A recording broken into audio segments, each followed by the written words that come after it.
Welcome to Bedtime Daydreams. Tonight, we're going to experience something that so many of us have quietly hoped for. What it would really be like to meet your true love in the most unexpected place, a library. You know that feeling when you're browsing the aisles, lost in your own world, and suddenly you notice someone, and there's that moment, that connection, that changes everything. That's where we're going tonight. We're going to experience the entire journey, from that first glance to building something real and beautiful together. Before we begin, if you enjoy this kind of content, please hit that subscribe button. It really helps us create more of these stories for you. And leave a comment telling us where you're from, what time it is where you are, and if you've ever had a moment like this. Have you ever locked eyes with someone and felt that instant connection? We'd love to hear your stories. Okay, let's begin. Close your eyes if you'd like, get comfortable, and let's step into the story together. It's Saturday afternoon and you're at the library, not because you have to be, but because you want to be. There's something about libraries that's always drawn you in. The quiet hum of people turning pages, the smell of books, the way the light filters through the tall windows and makes everything feel a little bit magical. You've been coming to this library for years. It's your favorite one in the city. The main branch downtown with those gorgeous reading rooms and the spiral staircase that connects the floors. You come here when you need to think, when you want to read, when the noise of the world gets to be too much, and you need somewhere that feels safe and calm. Today, you don't have a specific book in mind. You're just browsing. You love doing this, wandering through the fiction section, running your fingers along the spines, pulling out books that catch your eye. Sometimes you judge books by their covers. Sometimes you read the first page right there in the aisle. Sometimes you find treasures you never would have discovered any other way. You're in the literary fiction section on the second floor. It's quieter up here than downstairs. Fewer people. The afternoon sun is coming through the windows, creating pools of warm light on the hardwood floors. There's a woman at a table nearby, working on her laptop. An older man in one of the armchairs, reading a newspaper. It's peaceful. You pull out a book with a blue cover, turn it over, read the back. Not quite what you're looking for. You slide it back in and keep moving. And that's when you notice someone else in the aisle. They're maybe 10 feet away from you, on the opposite side of the bookshelf. You can see them through the gap where you just pulled the book out. They're looking at the books on their side, completely absorbed in whatever they're reading on the back of a hardcover. The light from the window is catching their profile, and there's something about the way they're standing there, one hand holding the book, the other resting on the shelf, that makes you pause. You don't know why you keep looking. There's just something about the way they're so focused on what they're reading. Something about the small smile that crosses their face as they read whatever's on that back cover. Something about the way they're dressed, casual but put together, like someone who's comfortable in their own skin. And then they look up, right through that gap in the bookshelf, right at you. Your heart does this little flip in your chest, because they don't look away, and you don't look away. for what's probably only 3 or 4 seconds, but feels like much longer. You're just looking at each other through the space between books, and they smile. This warm, genuine smile that reaches their eyes and makes something in your chest feel lighter. You smile back. You can't help it. And then, because you suddenly feel like you've been caught staring, you look down at the shelf in front of you and pull out another book at random. Your heart is beating faster than it should be. You can feel warmth in your cheeks. You try to focus on the book in your hands, but you're not really reading the words on the back cover. You're thinking about that smile. You hear footsteps, soft on the carpet, coming around the end of the aisle, and then they're there, standing a few feet away from you, still holding that book, up close. They're even more attractive than they were through the bookshelf gap. And they're looking at you with this expression that's part amused, part curious, part something else you can't quite name. "Hi," they say. Their voice is nice, warm, a little bit quiet because you're in a library, but confident. "Hi," you say back. And then there's this moment where you're both just standing there, and you realize you need to say something else, but you don't know what. They hold up the book they're carrying. "Have you read this one?" they ask. "It's a novel you've heard of, but haven't gotten to yet. One that's been on your list." "Not yet," you say. "I've been meaning to. Is it good?" "I don't know yet either," they admit, with a small laugh. "I'm trying to decide if I should check it out. The description sounds interesting, but I'm always skeptical of books that everyone says are amazing. Sometimes they are, and sometimes they're just hyped up." You nod because you know exactly what they mean. "The truly great ones usually live up to it, though," you say. "And even if this one doesn't, at least you'll have an opinion on it. That's worth something." "That's a good point," they say. And then they gesture to the book you're holding, the one you grabbed without really looking at it. "What about you? What are you reading?" You glance down at the book in your hands and feel your cheeks warm again because you have no idea what it is. You turn it so you can see the cover. It's actually something you've been curious about, a debut novel that got good reviews. "This one," you say, trying to sound like you chose it on purpose. "I've heard good things. The author is new, but apparently really talented." They step a little closer to see the cover better, and you're suddenly very aware of how close they are.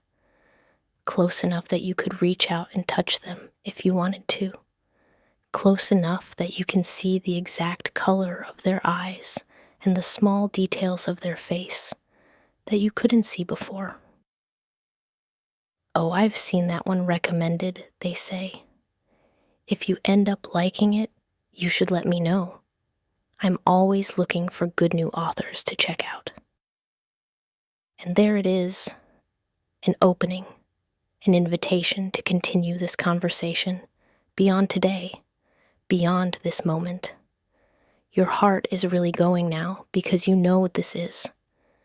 This is someone who's interested, someone who wants to talk to you more, someone who's found a way to suggest that this doesn't have to be the last time you speak. "I will," you say, and you mean it. "How would I, let you know? Do you come here often?"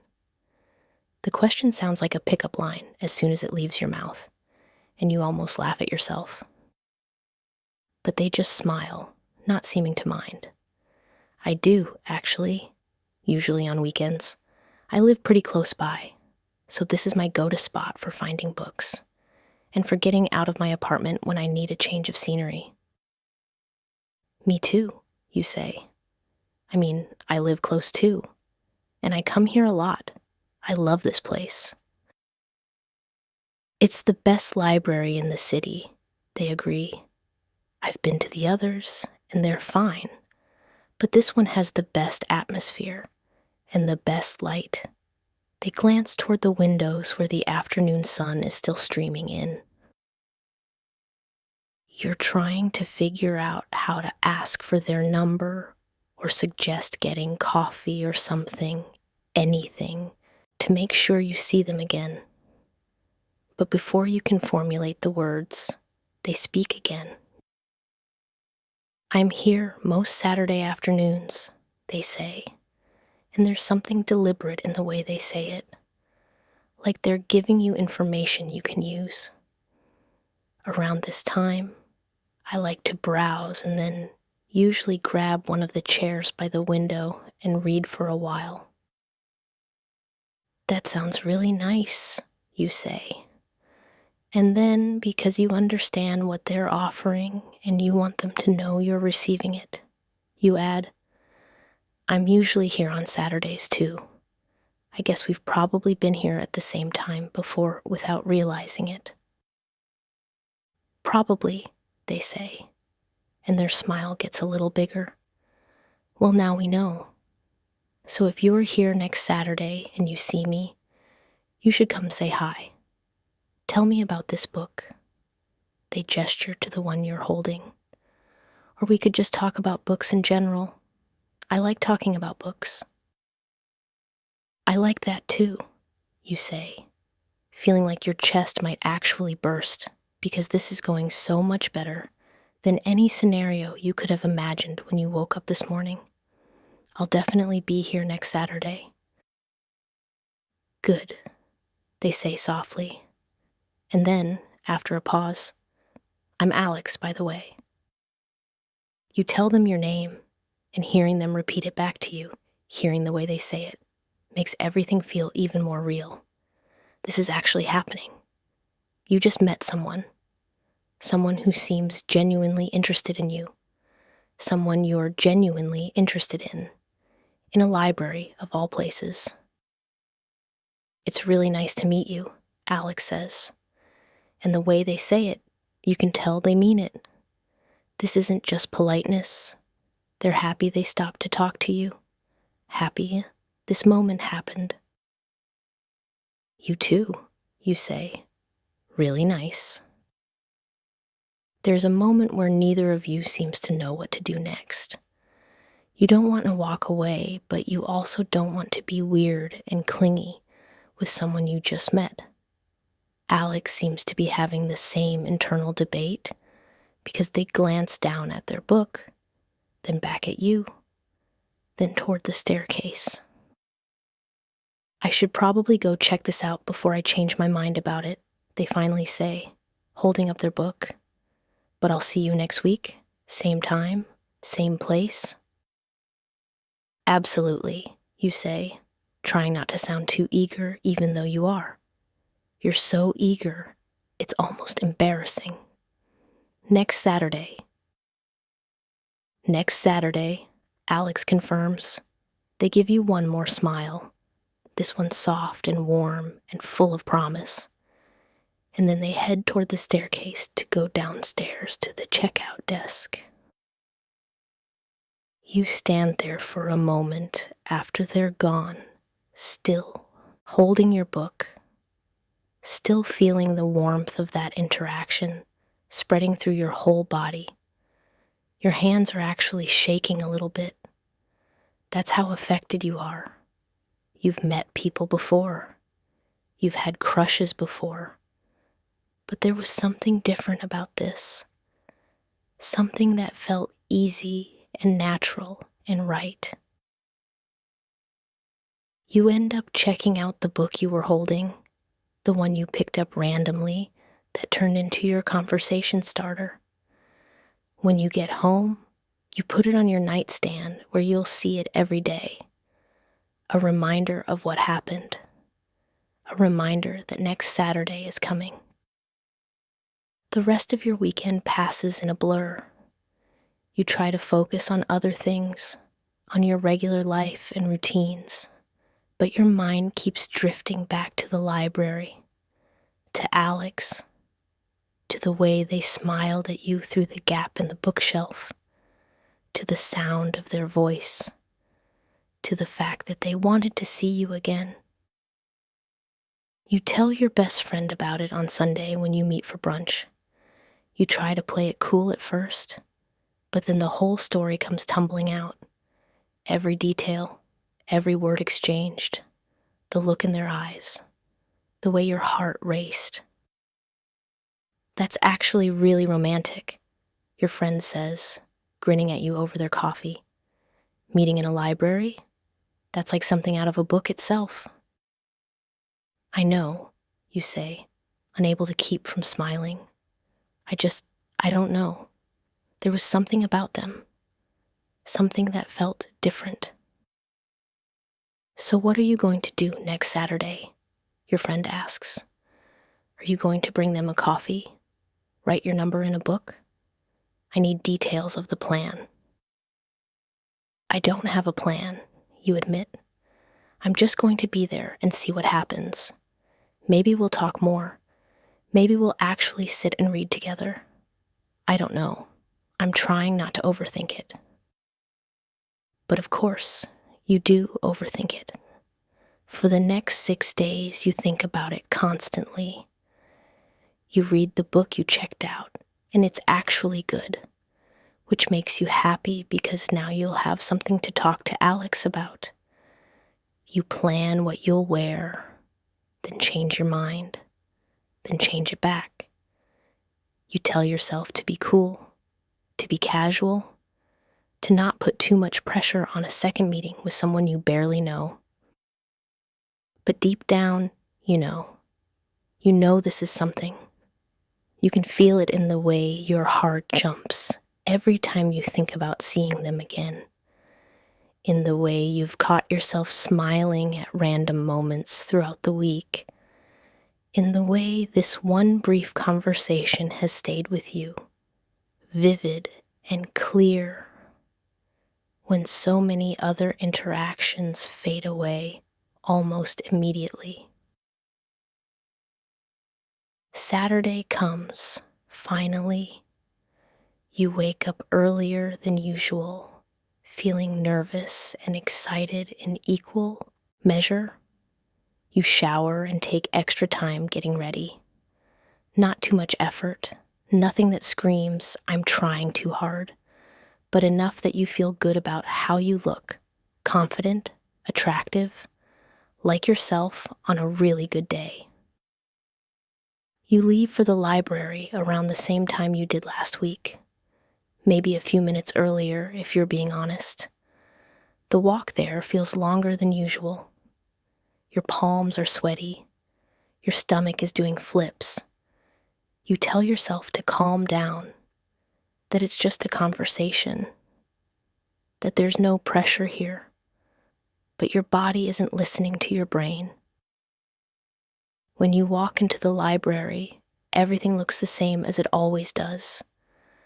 The circulation desk is busy with people checking out books. There's a family with small children in the kids section on the first floor.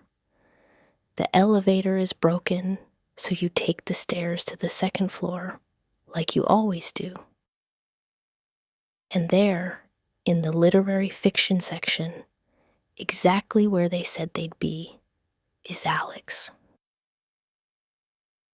They're standing in front of the shelves, looking at books, and for a moment, you just watch them. They're wearing jeans and a sweater that looks soft and comfortable. Their hair is slightly different than last week, and you like it. There's something about seeing them again that makes your breath catch, because they're real. This is real. They actually came back.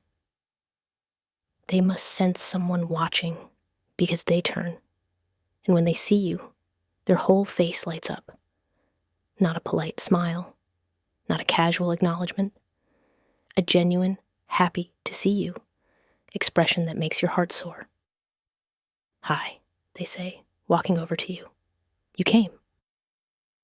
Of course I came, you say, smiling back at them. I said I would. I know, but Alex trails off, looking almost shy for a moment. I guess I wasn't sure if you really would, or if maybe I'd imagined how nice our conversation was last week. You didn't imagine it, you assure them, and I've been thinking about today all week. The admission makes them smile even wider. Me too, they say. I was hoping you'd say that. I thought maybe it was just me. And just like that, the nervousness melts away, because they felt it too. Whatever that connection was last week, it wasn't one-sided. It wasn't in your head.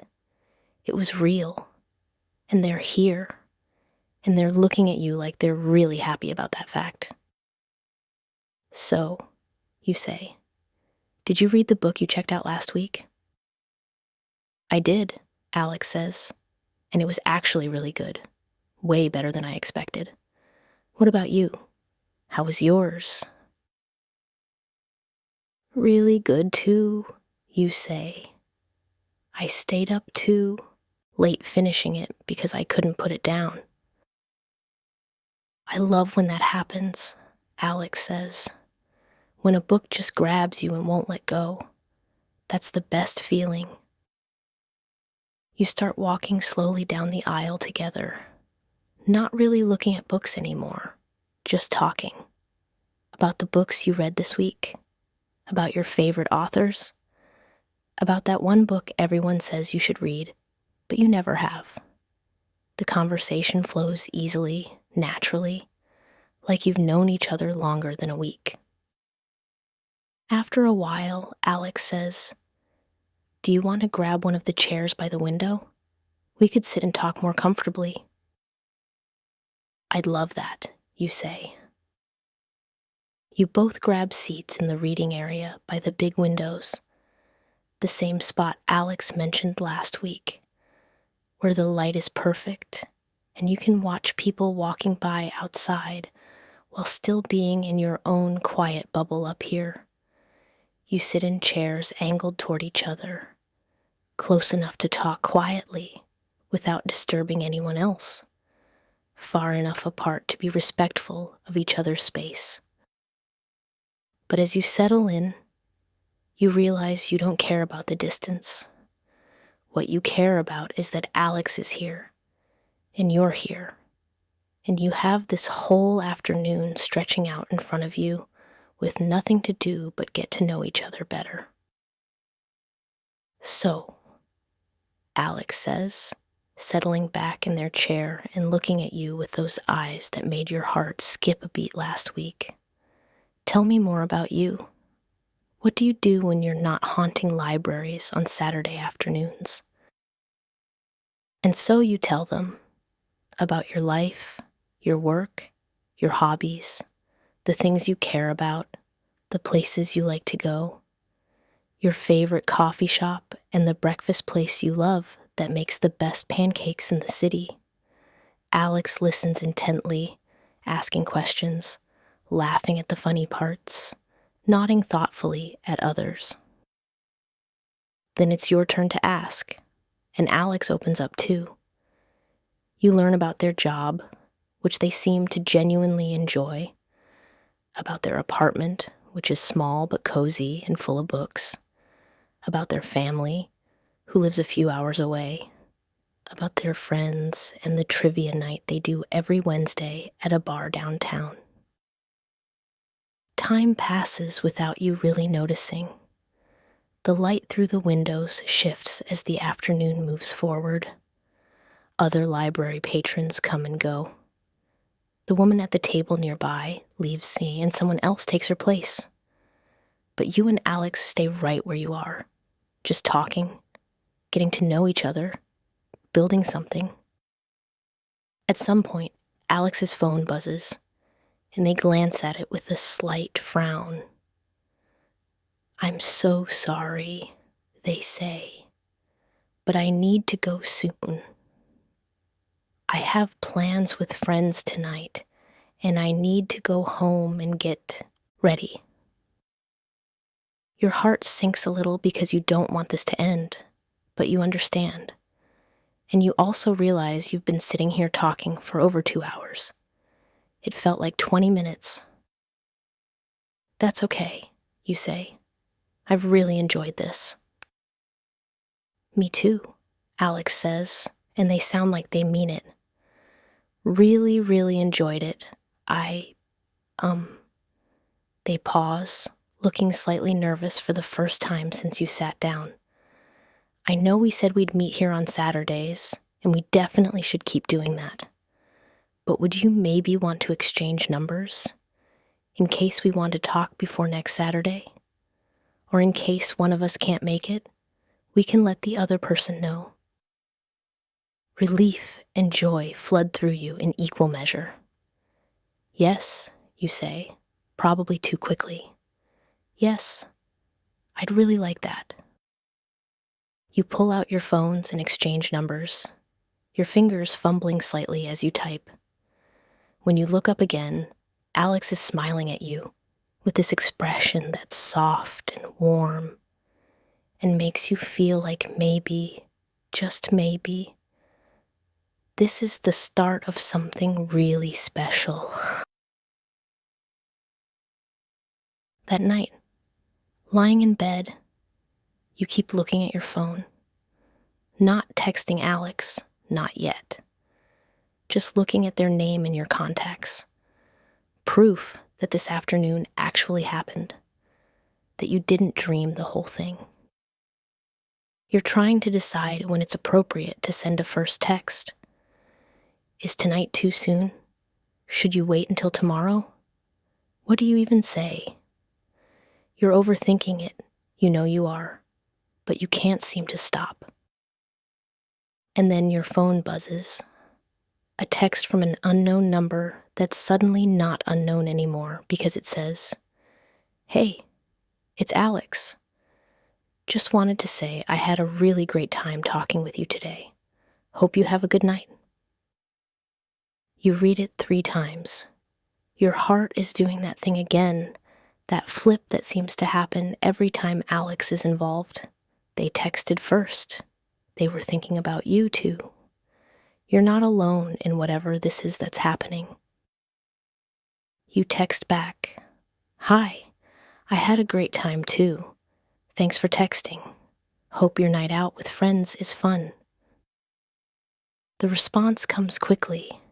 It was good, but honestly, I kept thinking about our conversation at the library. Is it weird that I'm kind of excited to text you now that I have your number? You smile at your phone in your dark bedroom. Not weird at all. I was literally staring at your contact info, wondering when it would be appropriate to text you. "Great minds," Alex texts back. Then, "What are you up to tonight?" And just like that, you're texting. Not constantly. There are breaks where you assume Alex is doing other things and you do things too. But throughout the evening, you exchange messages about your days, about random thoughts, about a funny thing that happened. It's easy, comfortable, like texting with someone you've known for years instead of someone you've technically only met twice.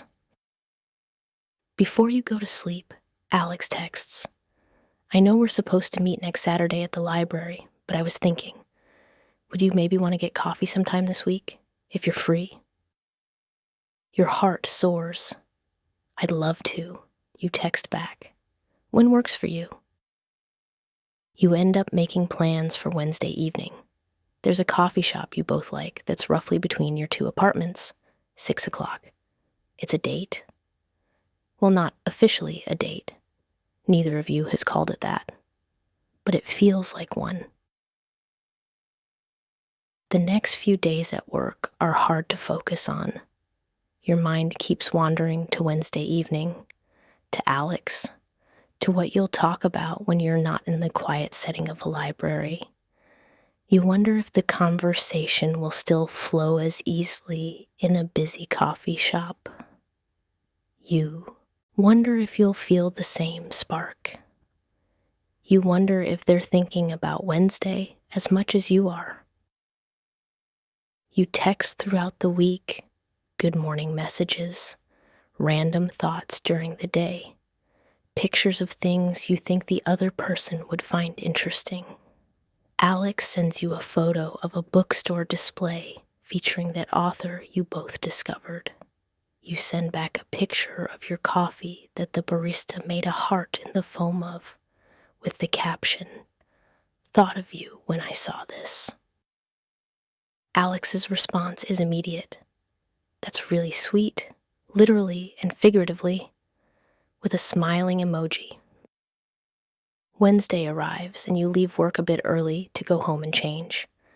You want to look nice, but not like you're trying too hard. You settle on an outfit that makes you feel confident and comfortable. Check your reflection one more time. Take a deep breath. You can do this. It's just coffee with someone you really like. Someone who really likes you too.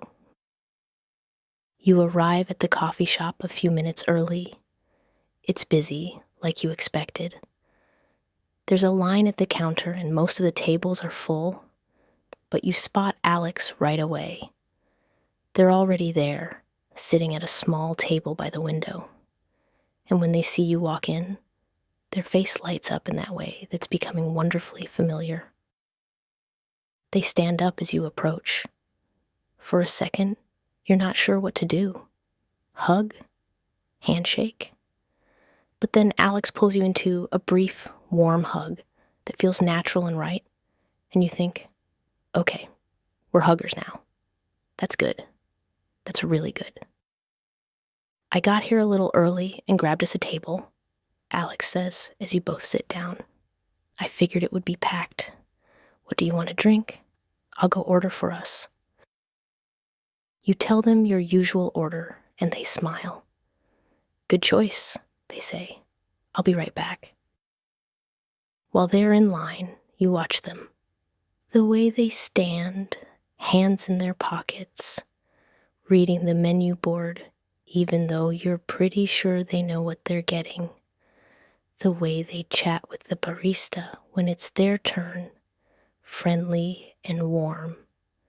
When they turn to look back at you while waiting for the drinks, they catch you watching and smile.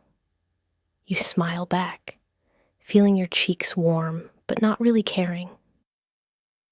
They return with 2 drinks, setting yours down carefully in front of you.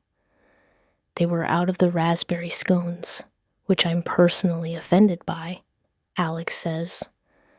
But they had these lemon ones that looked good, so I grabbed us a couple to share. Hope that's okay. "That's perfect," you say, touched by the thoughtfulness of bringing food without being asked.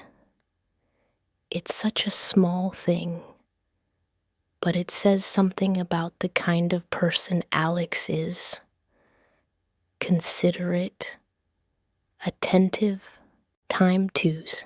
You settle into conversation easily, even easier than at the library, if that's possible. Maybe it's because you've been texting all week. Maybe it's because the nervousness from your first meetings has faded into comfort. Whatever it is, it feels good. Really good. You talk about your work weeks, about the book you both started reading after finishing your last ones, about a documentary Alex watched that they think you'd like, about your plans for the upcoming weekend. The conversation weaves and flows, sometimes silly, sometimes serious, always engaging. At one point, Alex's hand is resting on the table near yours, and you're so aware of how close you are, how easy it would be to reach out and touch them, to take their hand. You wonder if they're thinking the same thing. "Can I ask you something?" Alex says after a pause in the conversation. "Of course," you say. Do you feel like this is moving fast? Alex asks. And there's something vulnerable in their expression, like we just met. But I feel like I want to talk to you all the time. I want to know everything about you. And I keep thinking that maybe I should play it cool, but I don't really want to. I'm not good at games. Your heart feels full, because yes, that's exactly how you feel. I feel the same way, you say honestly, and I don't want to play games either. I like talking to you. I like spending time with you. If that's moving fast, then I guess I'm okay with that. Alex's smile is relieved and happy. Good, they say, because I really want to see you again soon. Like really soon. Not wait until Saturday soon. What did you have in mind? You ask, smiling back. Well, Alex says, leaning forward slightly, there's this bookstore that I love. It's quirky and kind of weird and full of random stuff. They have author readings sometimes. There's one tomorrow night, actually. Nothing huge, just a local author reading from their new collection of short stories. I was thinking of going, and I thought maybe you'd want to come with me. Tomorrow, you say. That's very soon. Too soon? Alex asks, looking uncertain. No, you say quickly. Not too soon at all. I'd love to go with you. The relief and happiness on Alex's face makes your chest feel warm. Really? That's great. I think you'll really like this place. And even if the reading isn't amazing, we can browse the books after. They have the best weird collection of used books I've ever seen. You end up staying at the coffee shop until they're getting ready to close. 2 hours that felt like 20 minutes. Again, there's a pattern forming, you notice. Time with Alex doesn't feel like normal time. It speeds up. It compresses. You could talk for hours and it would feel like moments. When you finally leave, Alex walks you toward your apartment. You're not going the same direction. Their place is the other way. But they insist on making sure you get home safe. You walk slowly, both of you clearly not wanting the evening to end. At the corner where you'd normally say goodbye, you both stop. It's dark now, the streetlights creating pools of yellow light on the sidewalk. There are other people around, coming and going from restaurants and bars, but they fade into the background. Right now, it's just you and Alex, standing maybe a foot apart, looking at each other. Thank you for tonight, you say softly. Thank you, Alex says back. I had the best time. There's a moment where you both just stand there, and you know this is the moment where something could happen, where this could shift from friendly to something more. Your heart is pounding. You're pretty sure Alex can hear it. And then Alex takes a small step closer. Can I? They start, then stop. Would it be okay if I kissed you? The fact that they asked, that they're checking with you first, makes you like them even more. Yes, you say, your voice barely above a whisper. I'd really like that. Alex steps closer, one hand coming up to your cheek, soft and warm. And then they lean in and kiss you. It's gentle at first, tentative, giving you both time to adjust to this new territory. But then you lean into it, your hand finding their waist, and the kiss deepens into something that makes your knees weak and your heart race and your whole body feel alive. When you finally pull back, you're both smiling. Alex's thumb brushes across your cheek once more before they drop their hand. Wow, Alex says softly. Yeah, you agree. Wow. You're both grinning like idiots now, This is happening. This is really happening. Whatever this is, it's real. And it's mutual. And it just shifted into something more. I should let you get home, Alex says, though they don't sound like they want to. Text me when you get to your place, you ask. Absolutely, Alex promises. They lean in and give you one more quick kiss, sweet and soft. I'll see you tomorrow night for the reading. I can't wait, you say honestly. You walk the last block to your apartment in a daze. Your lips are tingling. Your heart is full. When you get inside and close the door behind you, you lean against it and let out a breath you didn't know you were holding. This is real. Alex is real. That kiss was real.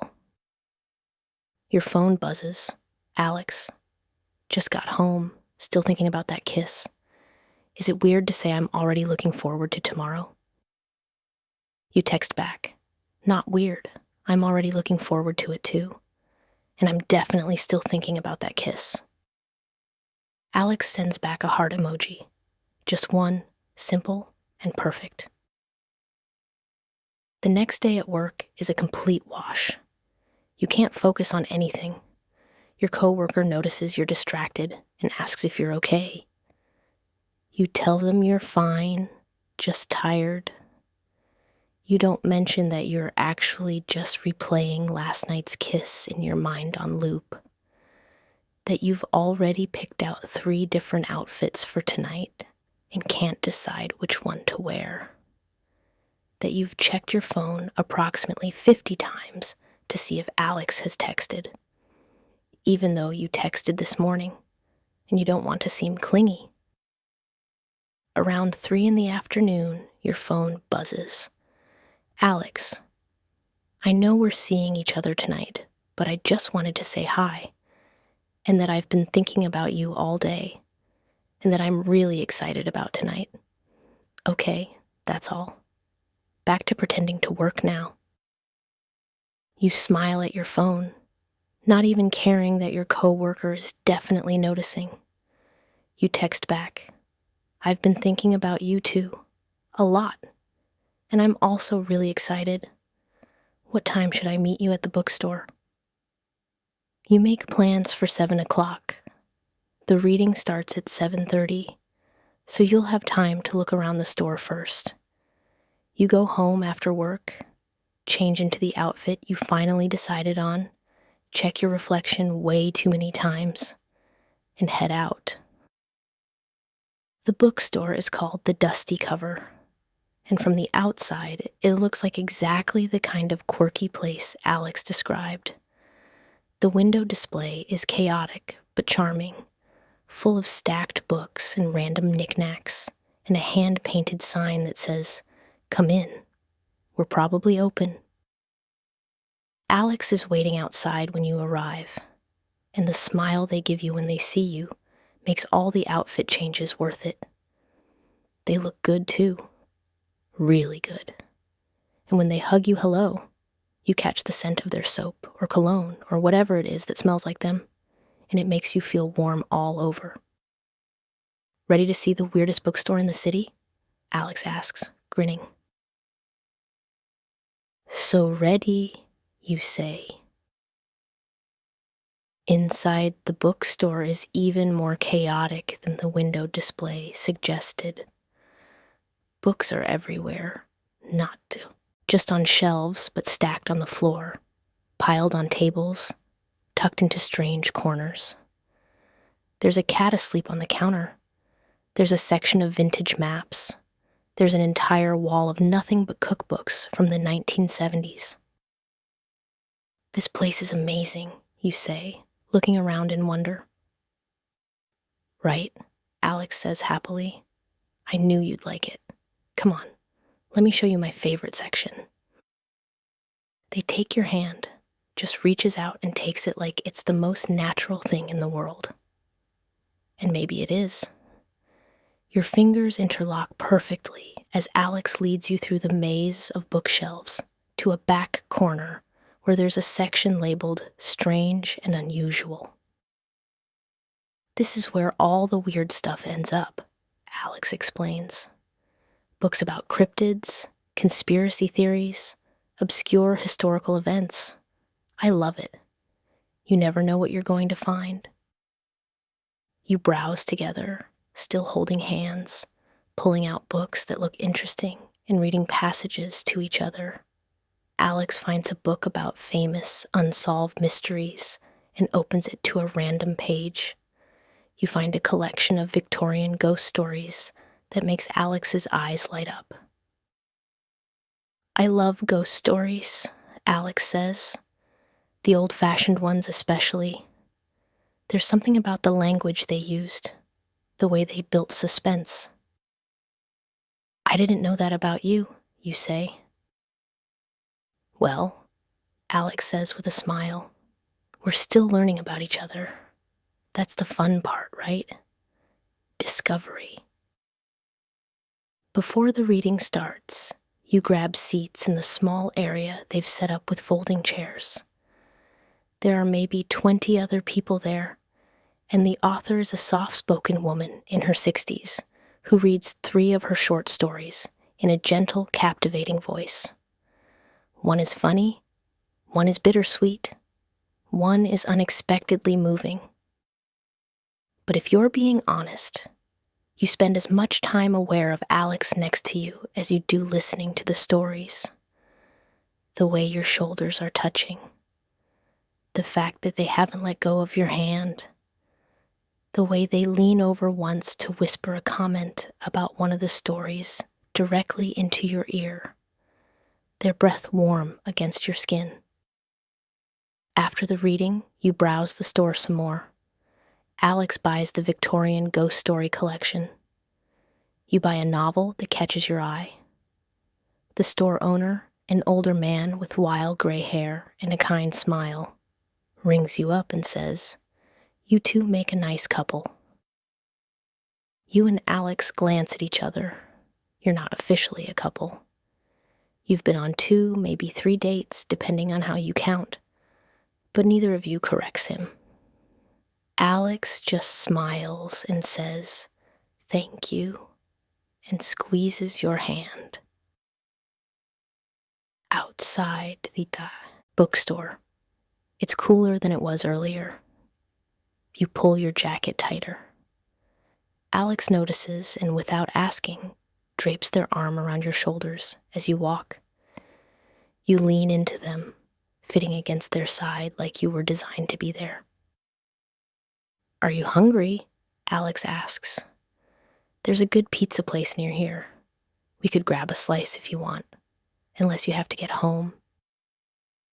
"Pizza sounds perfect," you say. You don't want this night to end. You never want nights with Alex to end. The pizza place is small and casual, the kind where you order at the counter and eat at rickety tables. But the pizza is delicious, and the company is better. You share a large pizza and talk about the reading, about the books you bought, about everything and nothing. At some point, Alex reaches across the table and takes your hand again, just holds it while you eat pizza with your other hand. It's such a simple gesture, but it makes you feel connected, tethered to this person in a way that's already starting to feel essential. "I really like you," Alex says suddenly, looking right at you. "I know we haven't known each other long, but I need you to know that. This isn't casual for me. I'm not just hanging out with you because I'm bored or because you're there. I genuinely like you. I like spending time with you. I like talking to you. I like kissing you." They smile at that last part. I wanted you to know where I stand. Your heart is so full it might actually burst. "I really like you too," you say, squeezing their hand.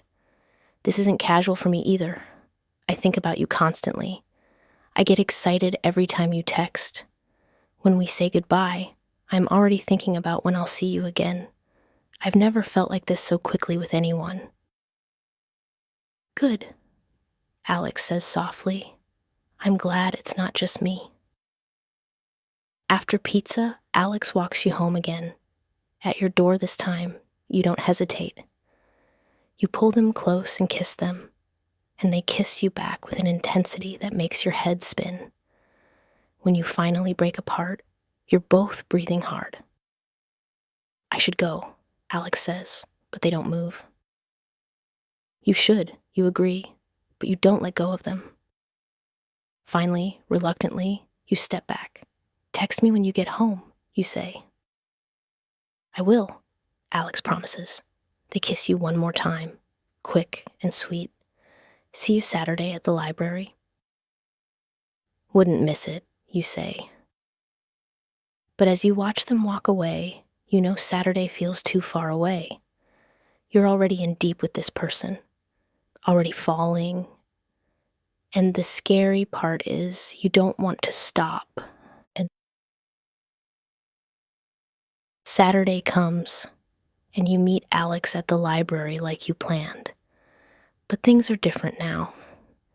You're not strangers who happen to meet. You're not even people in the early stages of figuring each other out. You're something more, something that's starting to feel solid and real. When you see Alex in the fiction section, they're already smiling at you. You walk right up to them, and they pull you into a hug that feels like coming home.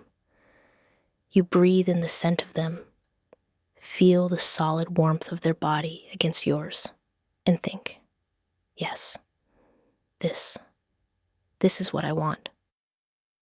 Hi, they say when you pull back just enough to look at each other. Hi, you say back, unable to stop smiling.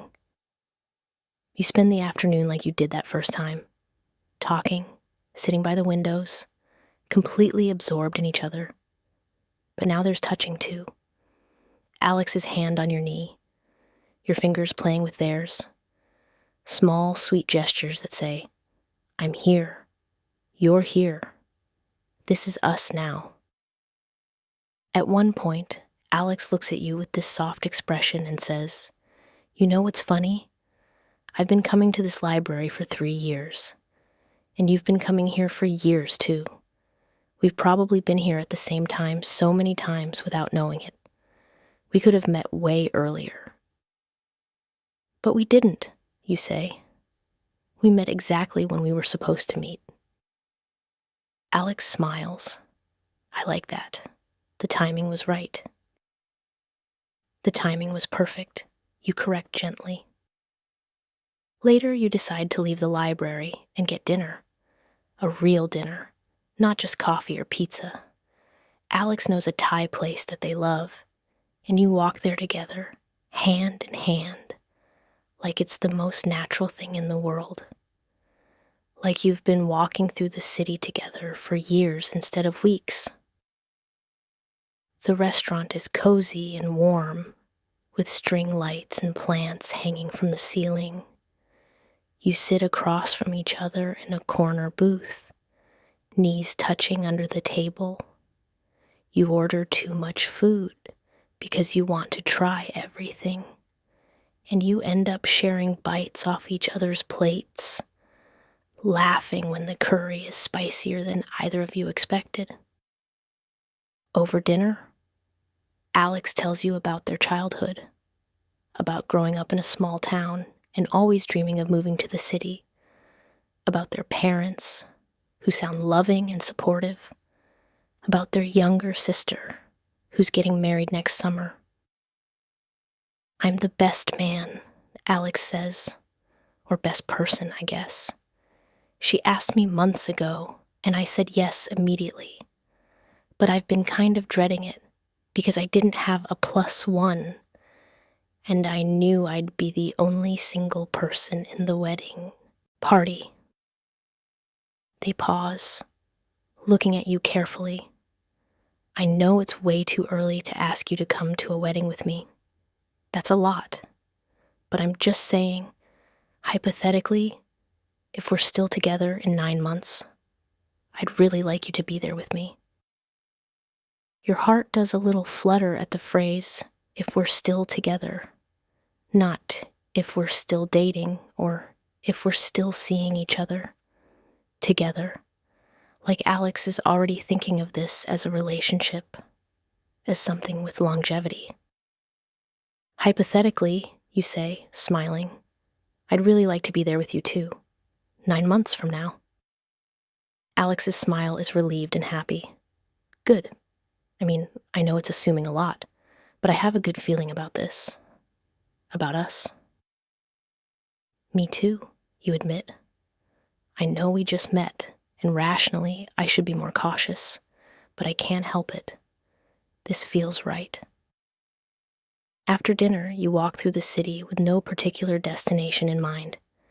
It's a beautiful evening, cool but not cold, with a clear sky showing stars you can barely see through the city lights. You pass other couples walking together, groups of friends heading to bars, people walking dogs. Normal city life happening all around you while you're in your own bubble with Alex. You end up at a park, sitting on a bench overlooking a small pond. There are ducks swimming, even though it's getting dark. Alex has their arm around you, and you're leaning into them, your head on their shoulder. Can I ask you something? You say after a comfortable silence. Always, Alex says. What are we doing here? You ask. Like, what is this? Are we dating? Are we together? I know it's maybe too early to define things, but I'd like to know where we stand. Alex shifts so they can look at you properly.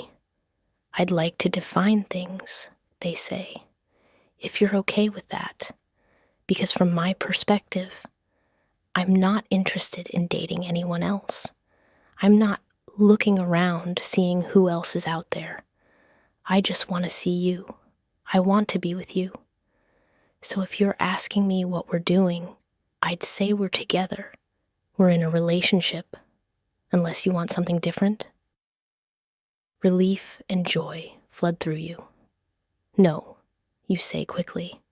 That's exactly what I want too. I just needed to make sure we were on the same page. We're definitely on the same page, Alex says, smiling. They lean in and kiss you, soft and sweet and full of promise. When they pull back, they say, so it's official then. You're my person. I'm yours. I really like the sound of that, you say. Me too, Alex says. And then, with a slightly mischievous smile, does this mean I get to introduce you to people as my partner? You better, you say, laughing. I've been dying to introduce you to my friends. I've told them about you, and they're very eager to meet the person I can't stop talking about. You talk about me? Alex asks, looking pleased. Constantly, you admit. It's probably annoying, but they're happy for me. They say they've never seen me like this before. Like what? Alex asks. Happy, you say simply. Really, genuinely happy, because I am. You make me really happy. Alex kisses you again, deeper this time, and when they pull back, their eyes are bright. You make me really happy too. Happier than I've been in a long time. The next few weeks are a blur of happiness. You see each other constantly, multiple times a week, whenever you can both make it work around your jobs and other commitments. You have established routines now. Saturday afternoons at the library, always. Sunday morning brunch at the place with the good pancakes. Random weeknight dinners when you just can't wait until the weekend to see each other. You meet Alex's friends at the trivia night they mentioned. They're warm and welcoming, and one of them, Marcus, pulls you aside at one point and says, I've known Alex for 6 years, and I've never seen them this happy. Whatever you're doing, keep doing it. Alex meets your friends over brunch, and afterward your best friend texts you, "Okay, I get it now. They're perfect for you. I approve completely." You start staying over at each other's apartments, first just occasionally, after late nights when it makes sense, then more regularly. Then it becomes unusual when you don't wake up together. Alex's place or yours, it doesn't really matter. What matters is being together. You learn the small things about each other. You learn that Alex is not a morning person and needs coffee before they can handle conversation. They learn that you like to cook but hate doing dishes. So a system emerges where you cook and they clean.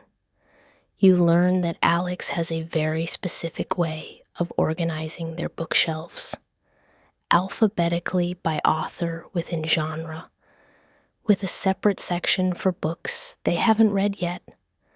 They learn that you read multiple books at once, leaving them scattered around your apartment with bookmarks at various stages of completion.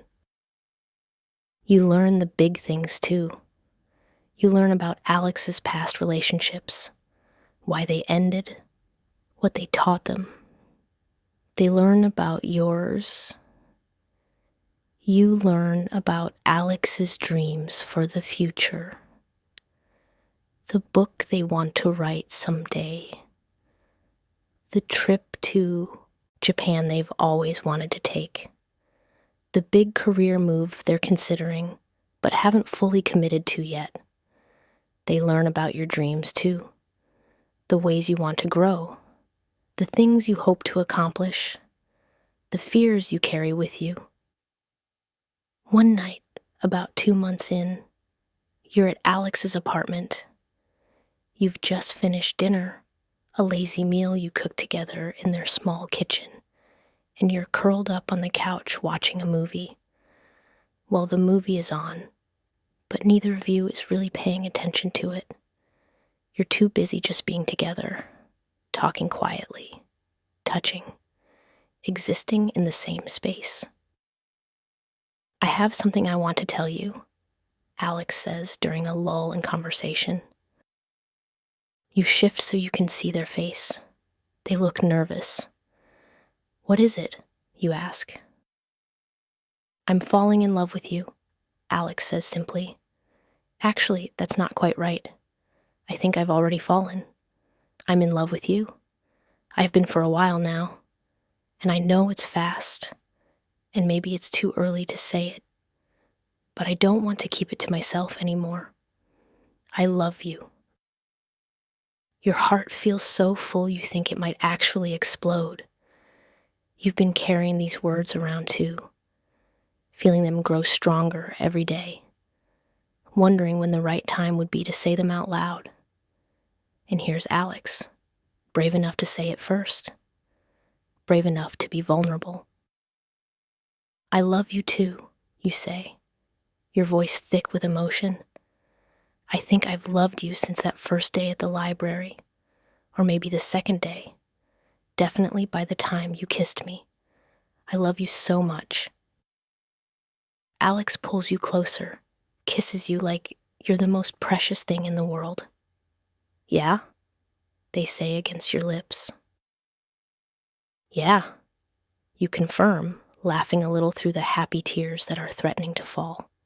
Completely, totally, embarrassingly in love with you. "There's nothing embarrassing about it," Alex says. "It's the best thing that's ever happened to me. You're the best thing that's ever happened to me." You kiss them again, trying to pour everything you're feeling into it. All the love, all the joy, all the certainty that this is right, that this person is your person, that what started in a library on a random Saturday afternoon has become the most important thing in your life. Later, lying in Alex's bed in the dark, wrapped up in each other, you think about how different your life was just 2 months ago, how you were alone, not unhappy, but not particularly happy either, just existing, going through the routines of your life, never imagining that everything was about to change. What are you thinking about? Alex murmurs, their breath warm against your neck. How lucky I am, you say honestly. How one random decision to go to the library changed everything. It wasn't random, Alex says. You always go to the library on Saturdays. But I almost didn't that day, you admit. I almost stayed home. I was tired, and I thought about just ordering takeout and watching TV. But something made me go. And then there you were. I almost didn't go either, Alex confesses. I had a bunch of errands to run, and I thought about doing those instead. But I really wanted to browse the fiction section. So I went. And then there you were, looking at books through that gap in the shelf. You're both quiet for a moment, thinking about the sliding doors moment, how easily you could have missed each other, how you both almost made different choices that day. I'm glad we both went, you finally say. Me too, Alex says. Best decision I ever made. The next morning, you wake up tangled together. The sun is streaming through Alex's window, and you can hear the sounds of the city waking up outside. Car horns, people talking, the normal sounds of a Saturday morning. But nothing feels normal anymore. Everything feels better than normal. Everything feels touched by this golden glow of happiness that you can't quite believe is your life now. Alex stirs beside you, opening their eyes and smiling when they see you already awake and watching them. Morning, they mumble, voice rough with sleep. Morning, you say back. I love you. Their smile gets bigger. I love you too. God, I'm never going to get tired of saying that or hearing you say it. Good, you say, leaning in to kiss them, because I plan to say it a lot. You spend the morning in bed, lazy and content. Eventually, you get up and make breakfast together, coffee and eggs and toast. Simple but perfect. You eat at Alex's small kitchen table, knees touching underneath. Both of you still a little sleepy and very happy. What do you want to do today? Alex asks. I don't know, you say. What do you want to do? We could go to the library, Alex suggests with a smile, for old time's sake. You laugh. We go to the library every Saturday. I know, Alex says, but it's our place, where we met, where this all started. I like going there with you. Me too, you admit. Okay, let's go to the library, and then maybe we can do something else. Explore a new neighborhood, try that bookstore you've been wanting to check out. Perfect, Alex says. Spending the day with you sounds perfect. And it is perfect. The library, the bookstore, walking through the city, grabbing lunch at a small cafe you stumble upon. All of it is perfect because you're together, because you're in love, because this is your life now, and you couldn't be happier about it. That evening, back at your apartment this time, you're showing Alex your bookshelf. You've been meaning to do this, to share this part of yourself. Your books are organized by emotional association rather than any logical system. Books that made you cry are together. Books that made you laugh. Books you read during hard times in your life. Books that changed you. Alex listens as you explain your system, looking at you with such affection that it makes your chest ache in the best way. You know what I love about this? Alex says when you're done explaining. What? You ask. It's so you, they say. It's not the practical way to organize books, but it's the way that makes sense to you because you connect with books emotionally. You remember how they made you feel more than what they were about. It's beautiful. The fact that they get it, that they understand why you do things the way you do, makes you fall even more in love with them, if that's even possible.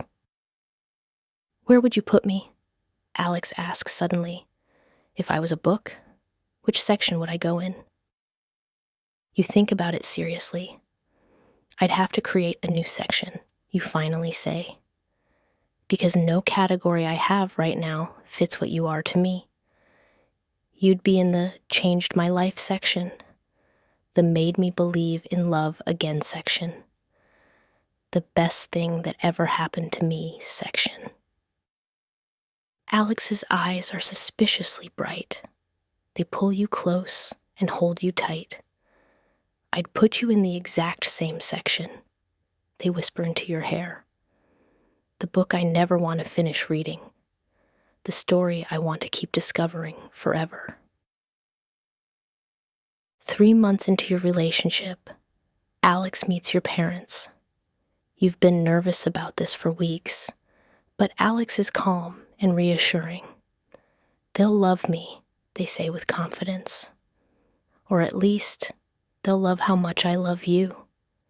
That has to count for something. And they're right. Your parents do love them. Your mom pulls you aside while Alex is helping your dad with something in the garage and says, "This one's special. Don't let them get away." "I don't plan to," you tell her. 2 weeks later, you meet Alex's parents when they come to visit the city. They take you all out to dinner, and Alex's mom spends the entire meal asking you questions and clearly sizing you up. But by dessert, she's warmed up considerably. And when you excuse yourself to use the restroom, you come back to find Alex's parents and Alex in what looks like a serious conversation that stops abruptly when they see you returning. Later, when you're alone, you ask Alex what that was about. "My mom was telling me she really likes you," Alex admits. "She said, and I quote, 'Don't screw this up. This is the one.'" Your heart does that happy flip again. "She said that?" "She did," Alex confirms. "And my dad agreed. They both think you're great. I told them I already knew that, but it's nice to have confirmation." The holidays approach and you face your first major decision as a couple. Thanksgiving. You usually spend it with your family. Alex usually goes home to theirs. You live in different directions, hours apart. "We could do both," Alex suggests. "Thanksgiving with one family, Christmas with the other. Or we could split the days. I just know I want to be with you for the holidays. All of them." You end up doing Thanksgiving with your family and Christmas with Alex's. Both celebrations are warm and welcoming. And by the end of December, you feel integrated into each other's lives in a way that feels permanent and right. On New Year's Eve, you go to a party with both your friends and Alex's. The two groups have merged naturally over the past months, and now you have this blended chosen family of people you both love. At midnight, when everyone is kissing and cheering, Alex pulls you close and whispers, "Best year of my life, and next year is going to be even better." In January, you get the flu. You're miserable, feverish, and completely out of commission. Alex shows up at your apartment with soup, medicine, and a bag packed with their own stuff. "I'm staying until you're better," they announce. Don't try to argue. You don't argue. You let Alex take care of you. They bring you tea and toast. They change your sheets when you sweat through them. They sit with you and read to you when you're too tired to focus on TV. They see you at your absolute worst, sick and gross and pathetic, and they stay. They don't flinch. They don't act like it's a burden. They just love you through it. When you're finally better, you tell them, "You didn't have to do all that." "I know," Alex says. "I wanted to." That's what you do when you love someone. You show up, especially when they're sick and miserable. In February, you have your first real fight. It's stupid looking back. A miscommunication about plans that escalated because you were both tired and stressed about other things. You say some things that are harsher than you mean them. Alex gets defensive. Voices are raised. You both storm off to separate parts of your apartment. You sit in your bedroom, heart racing, feeling terrible. Not just about the fight, but about the fact that you're fighting at all. Is this the beginning of the end? Is this where the perfect bubble bursts? There's a soft knock on your door. "Can I come in?" Alex asks quietly. "Yeah," you say. Alex comes in and sits next to you on the bed. For a moment, neither of you says anything. Then Alex speaks. "I'm sorry," they say.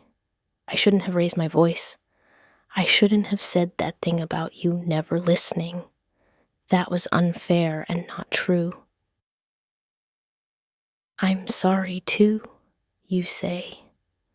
"I was being defensive when I should have just heard what you were actually saying, which is that you felt hurt that I made plans without checking with you first." "Yeah," Alex says. "That's it exactly. I wasn't trying to control your time or anything. We usually check with each other, and this time you didn't, and I felt a little bit sidelined." "You're right," you admit. "I should have checked. I will next time." Alex reaches for your hand. "Are we okay?" they ask, and there's a vulnerability in their voice that makes your chest ache. "We're okay," you assure them. "We're more than okay. We just had our first fight. It was bound to happen eventually." "I didn't like it," Alex says. "Me neither," you agree. "But I like how we just handled it. We both apologized.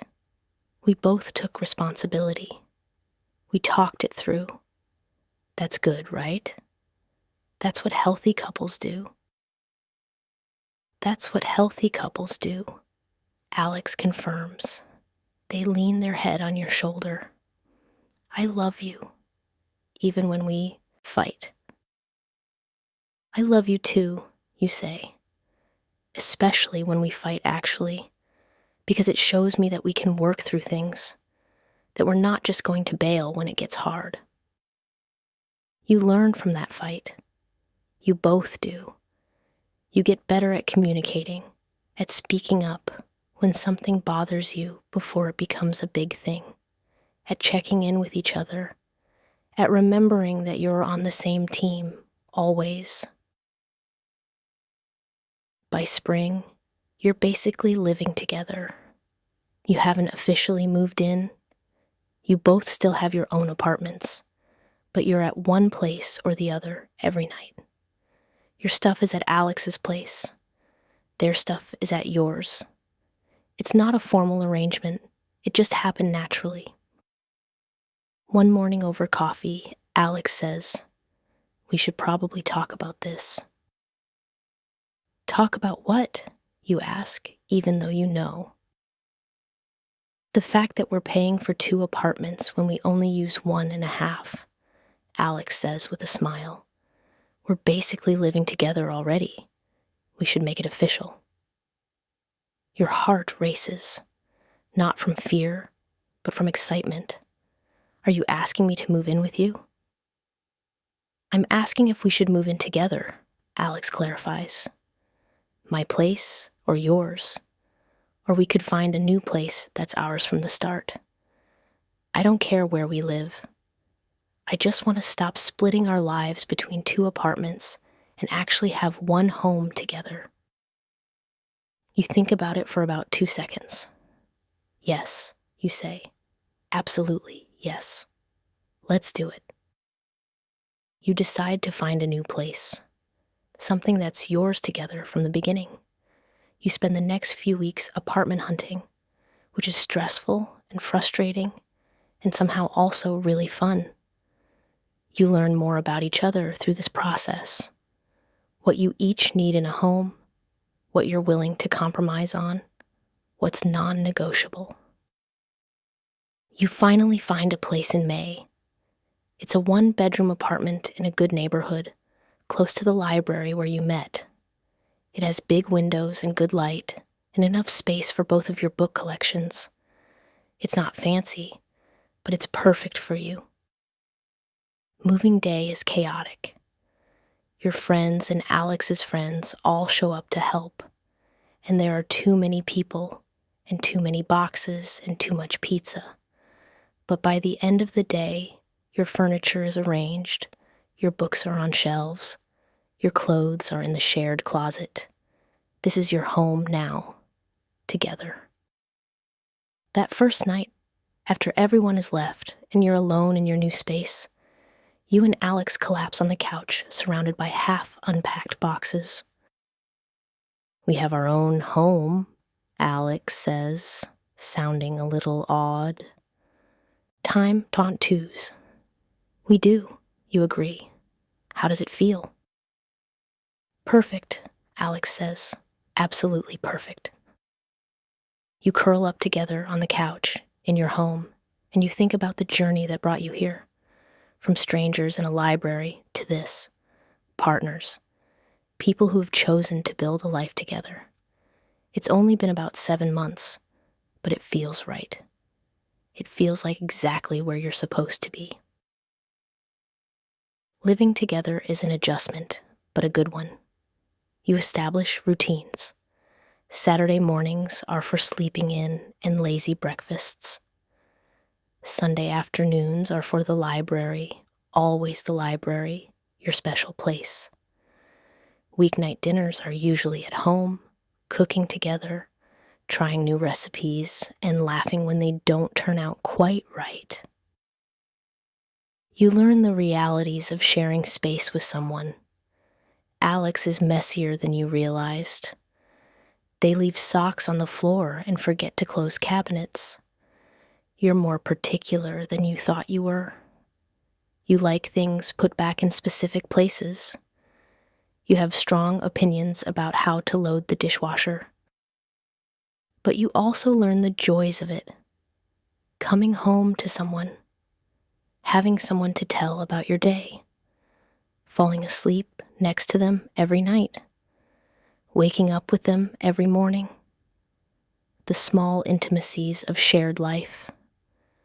The way Alex makes coffee just the way you like it without having to ask. The way you know when they need space versus when they need comfort. In June, Alex's sister's wedding arrives. The one Alex mentioned all those months ago. You've met Jamie several times now. She's become someone you genuinely care about, and she's made it clear she thinks Alex made a good choice with you. The wedding is beautiful. Held in the backyard of their parents' house in their hometown, decorated with string lights and flowers. Alex looks incredible in their suit, standing up there as Jamie's best person, giving a speech that makes everyone laugh and cry in equal measure. During the reception, you slow dance together. The sun is setting, casting golden light over everything, and Alex pulls you close as a soft song plays. Do you ever think about this? Alex murmurs in your ear. Us getting married someday? Your breath catches. Do you? You ask. All the time, Alex admits. I know it's early. We've only been together less than a year, but I can't help it. When I think about my future, you're in it. Always. I think about it too. You confess. I know we're not there yet, but someday, yeah, I'd like that. I'd like that a lot. Alex smiles and kisses you right there on the dance floor in front of everyone. And when you pull back, you see Alex's mom watching from a nearby table, dabbing at her eyes with a napkin, looking pleased. Summer unfolds in a haze of happiness. You take a vacation together, your first real trip as a couple. A week at a beach town, staying in a small rental cottage. You spend the days swimming and reading on the beach, the evenings eating fresh seafood and walking along the shore. It's perfect. Every moment of it is perfect. One evening, watching the sunset over the ocean, Alex says, "I want to do this every year. Take a trip together, just us, somewhere beautiful." "Me too," you agree. "We could go somewhere different each time, build a collection of memories." "A collection of memories," Alex repeats, smiling. "I like that. That's what we're doing, isn't it? Building a collection." "The best collection," you say. "Better than any book collection. Better than anything." Back home, you settle into the rhythm of living together.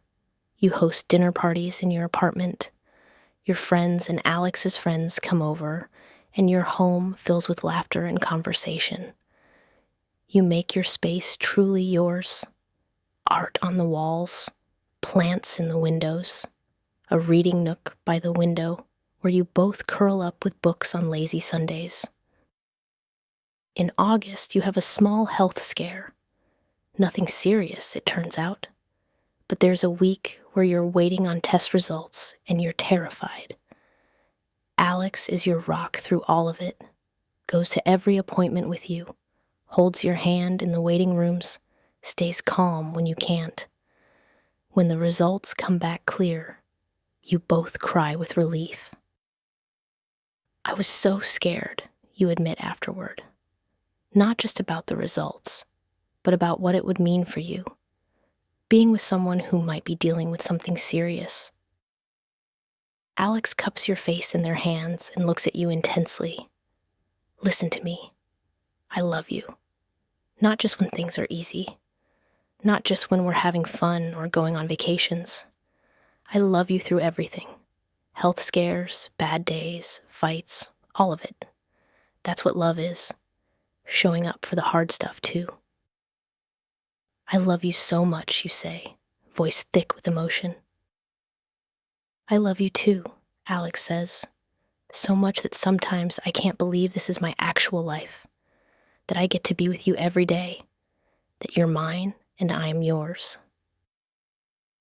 As summer turns to fall, you realize you're approaching the 1-year anniversary of when you met. A whole year since that Saturday afternoon in the library when you caught each other's eyes through the bookshelf and everything changed. You want to do something special to mark the occasion. You talk to Alex about it. "I have an idea," Alex says with a secretive smile.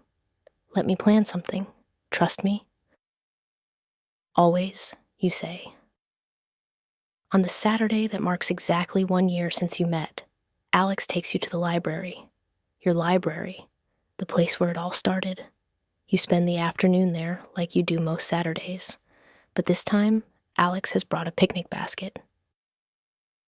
"The library allows this?" you ask, amused. "I got special permission," Alex says. "Come on." They lead you to the reading area by the windows. Someone has moved the furniture, creating a small open space. Alex spreads out a blanket and unpacks the basket.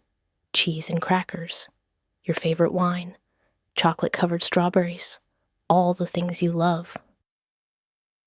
You sit together by the window where you sat that first time, eating and drinking and talking, and it feels like coming full circle, like the universe brought you back to the beginning to show you how far you've come.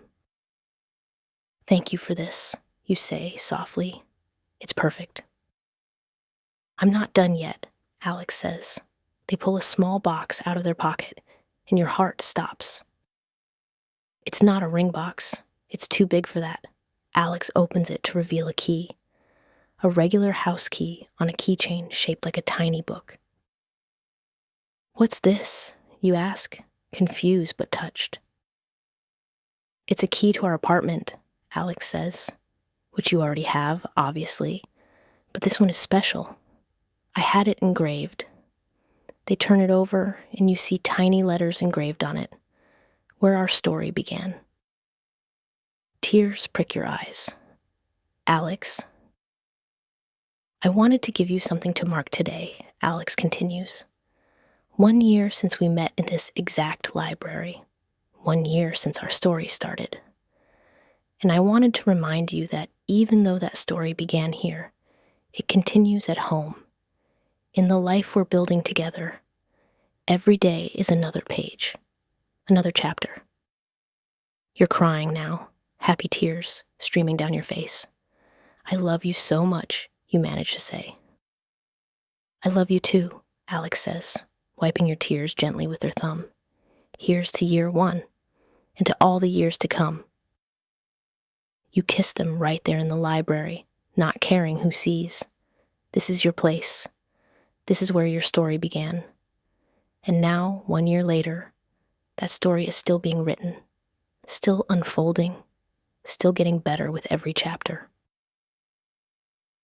As you move into the second year of your relationship, things shift from the intense excitement of new love to something deeper, something steadier. You're not less in love. You're just in love differently, more comfortably, more securely, with the confidence that comes from really knowing someone and being really known by them. You develop new traditions. Tuesday nights become date night, a sacred time where you always do something together. Sometimes it's fancy dinners at new restaurants. Sometimes it's takeout and a movie at home. Sometimes it's just a walk through your favorite neighborhoods. The activity doesn't matter. What matters is the time together, the commitment to prioritizing each other even when life gets busy. You celebrate your first year anniversary properly with a weekend trip to the same beach town where you vacationed in the summer. This time, it's fall, cooler, quieter. You walk along the beach bundled in sweaters, holding hands, talking about the year that passed and the years ahead. "Do you remember being nervous to meet my parents?" you ask Alex as you walk. "I wasn't nervous," Alex protests. "You were absolutely nervous," you say, laughing. "You changed your shirt 3 times." "Okay, maybe I was a little nervous," Alex admits, "but they loved me." "They did," you agree. "My mom asks about you every time we talk. She wants to know when we're getting married." Alex glances at you with a small smile. Does she now? "I told her to stop asking," you say quickly. "I told her we're happy where we are and we'll get there when we get there." "And are we?" Alex asks. "Happy where we are." "Are you kidding?" you say. "I'm happier than I've ever been in my life. I have everything I want. I have you." Alex stops walking and turns to face you. The ocean is behind them, gray and beautiful and endless. "I'm happy too," they say seriously, really truly happy. "And I think about the future a lot. Our future, where we're going." "Where do you think we're going?" you ask softly. "Everywhere," Alex says with a smile. "Anywhere. As long as we're going together." That night, back at the cottage, you're curled up together on the couch. Alex is reading, and you're just watching them. The way they unconsciously bite their lip when they're focused. The way they absently play with your fingers while they read.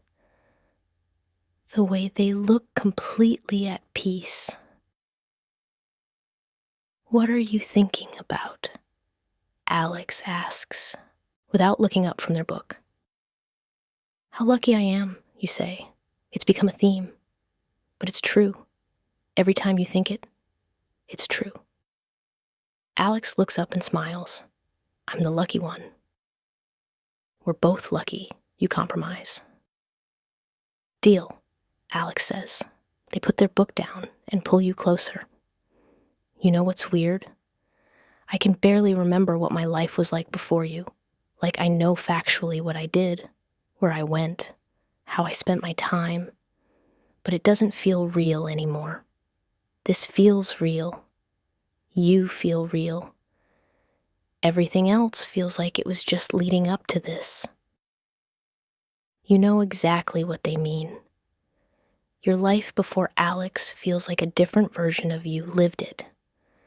Someone who looked like you and had your memories, but wasn't quite complete, wasn't quite whole. Now you are. Back home, autumn settles in properly. The leaves change colors and fall from the trees. The air gets crisp and cool. You and Alex pull out your sweaters and boots, start making soup and hot chocolate. Watch the city transition from one season to the next. On Halloween, you dress up as characters from your favorite book. It's nerdy and adorable, and you spend the evening handing out candy to trick or treaters and laughing at each other's costumes.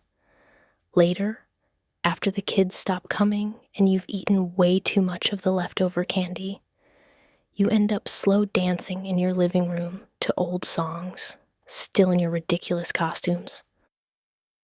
This is so stupid, you say, laughing as Alex twirls you. This is perfect, Alex corrects. This is us, stupid and perfect. Thanksgiving comes again, your second one together. This time you host.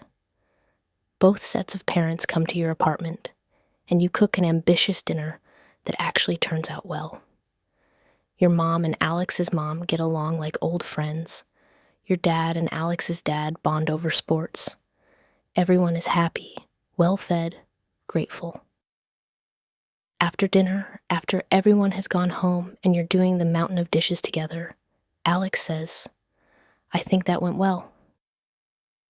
That went great, you agree. Our parents love each other. They're going to be insufferable when we get married, Alex says casually, handing you a plate to dry.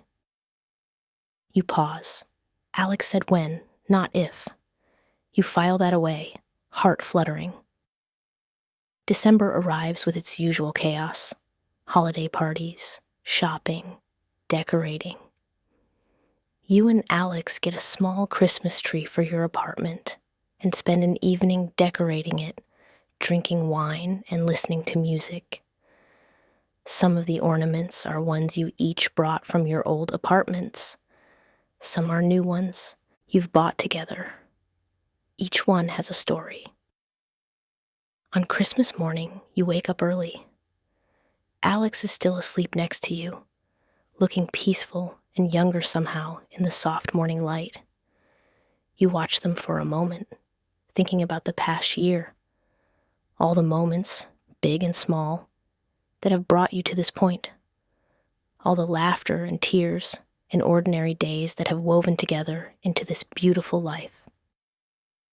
Alex stirs and opens their eyes, smiling when they see you watching them. Merry Christmas, they mumble. Merry Christmas, you say back. Want to open presents?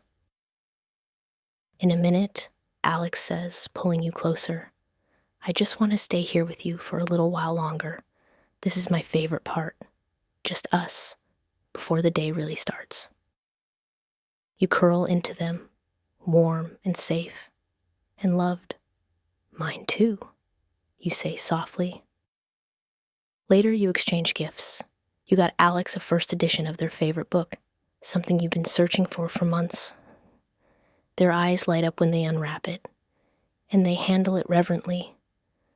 This is amazing, they breathe. How did you even find this? I have my ways, you say mysteriously. Alex's gift to you is a journal, but not just any journal. When you open it, You see that the first few pages are already filled with Alex's handwriting, dated entries starting from the day you met. I've been keeping track, Alex explains, of our story, the important moments, the little things that mattered.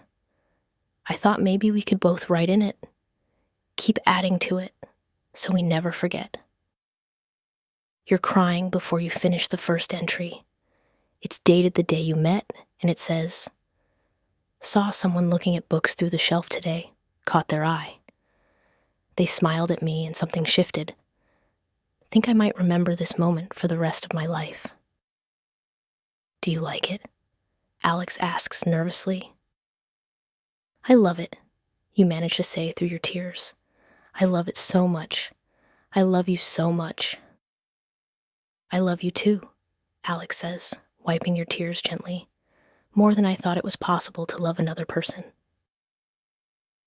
Winter passes. You celebrate New Year's together, just the two of you this time, staying in and watching the ball drop on TV.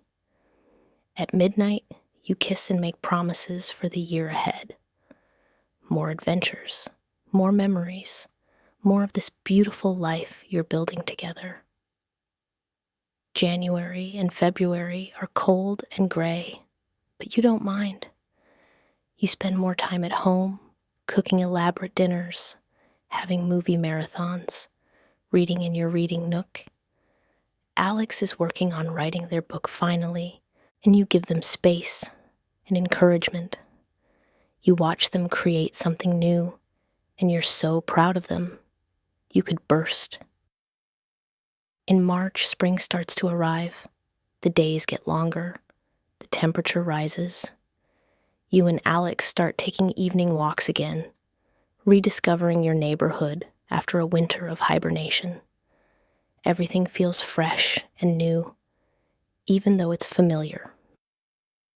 One Saturday afternoon at the library, your library, Alex is unusually quiet. You're browsing the fiction section together, like always, but they seem distracted, nervous. Are you okay? You ask. Yeah, Alex says quickly. I'm fine, just thinking. About what? You press gently. Alex takes a deep breath. Can we go sit by the windows, like we used to? Of course, you say, curious now. You settle into the chairs by the window, the same spot where you sat all those times before, where you got to know each other, where you fell in love. The afternoon light is streaming through the glass, warm and golden. Alex reaches for your hand. Their palm is sweaty. They're definitely nervous about something. I've been thinking about this for a while, Alex starts. About the right time, the right place. And then I realized there's no more right place than here, where we met, where everything started. Your heart starts to race because you think you know where this is going. It's been 1.5 years since that Saturday when I looked through the bookshelf and saw you, Alex continues. And in that time, you've become everything to me. My partner, my best friend, my home. I can't imagine my life without you. I don't want to imagine my life without you. Alex gets down on one knee right there in the library reading area. A few people nearby notice and stop what they're doing, but you barely register them. All you can see is Alex looking up at you with so much love it takes your breath away. I don't have a ring yet, Alex says with a nervous laugh, because I wanted to pick it out with you, but I couldn't wait any longer to ask. Will you marry me? Will you let me spend the rest of my life loving you the way you deserve to be loved? Tears are streaming down your face. Your heart is so full you think it might explode. Yes, you say, your voice shaky with emotion. Yes, of course. Yes. Alex stands up and pulls you into their arms, and you're both crying and laughing at the same time. The people nearby start clapping. The librarian, an older woman you've gotten to know over the years, is beaming at you from behind her desk.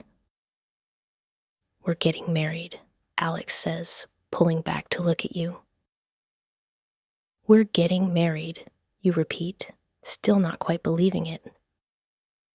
You spend the rest of the afternoon in a daze, walking through the city, calling family and friends, sharing the news. Everyone is thrilled. Your mom actually screams when you tell her.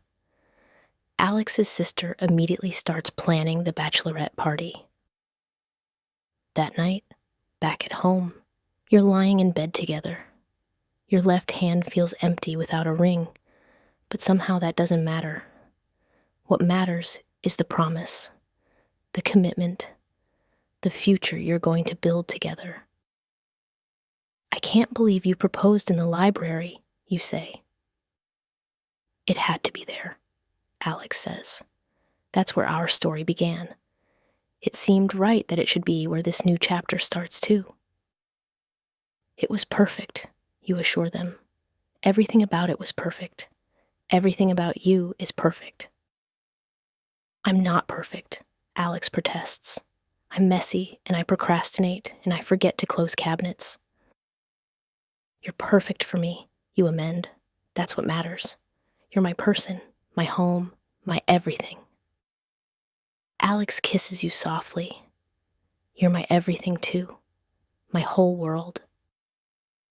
As you drift off to sleep that night, you think about the journey that brought you here, from strangers in a library to engaged partners planning a future together. All because you both happened to go to the library on the same Saturday afternoon. All because you looked at each other through a gap in the bookshelf and smiled. Sometimes you think about the version of your life where you didn't go to the library that day, where you stayed home like you almost did, where you never met Alex. That version of you seems so far away now, so distant, like a character in a book you read long ago. This is your life now, this love, this person, this future, and you wouldn't change a single thing about it. In the weeks that follow, you and Alex go ring shopping. You try on what feels like hundreds of rings before finding the one that's right. Simple, elegant, perfect. When Alex slips it onto your finger for the first time, you both get teary-eyed again. You start planning the wedding. Nothing too big, you both agree. Just your closest friends and family. Something intimate and meaningful. You talk about venues and dates and all the details that go into planning a wedding. But really what you're talking about is your life together, your commitment, your love. The library becomes even more special to you now. You go every Saturday like always, but now it's not just the place where you met. It's the place where Alex proposed, where you said yes, where your story continues to unfold. One day, the older librarian, Mrs. Chen, pulls you both aside. "I've been working here for 30 years, she says.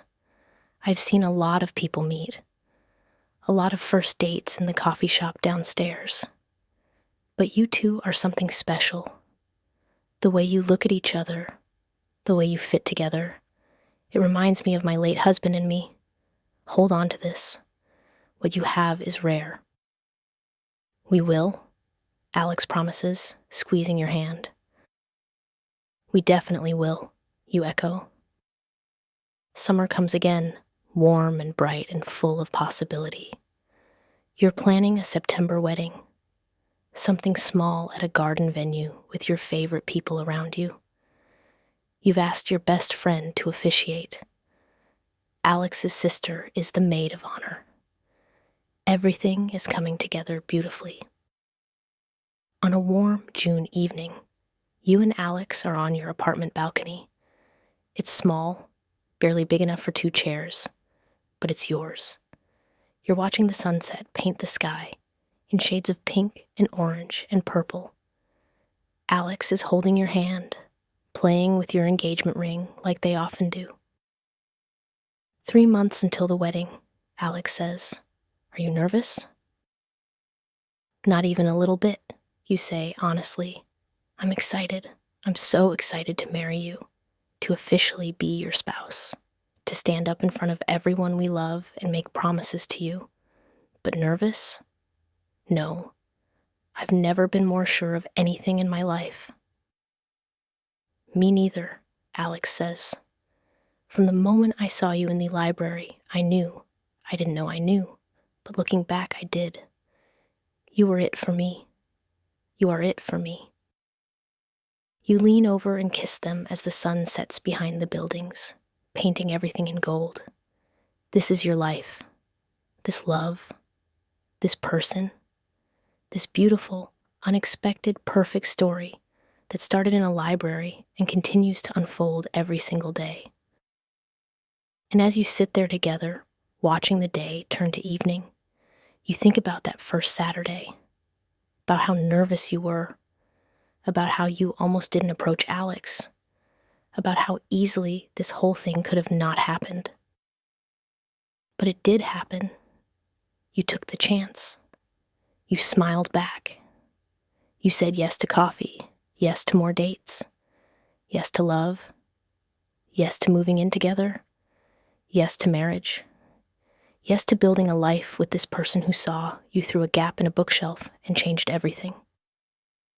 Hey, Alex says softly, breaking into your thoughts. Where did you go just now? I was just thinking, you say, about that first day, about how lucky we are. Alex smiles, that same warm smile that made your heart flip the very first time you saw it. The luckiest, they agree, the absolute luckiest. And as the stars start to come out above your city, above your home, above the life you're building together, you know with absolute certainty that this is just the beginning. Your story started in a library, but it's going to continue for years and years to come. Every day a new page, every moment a new word, every shared experience another chapter in the most beautiful story you've ever been a part of. The story of you and Alex. The story that began with a glance through a bookshelf and became a lifetime of love.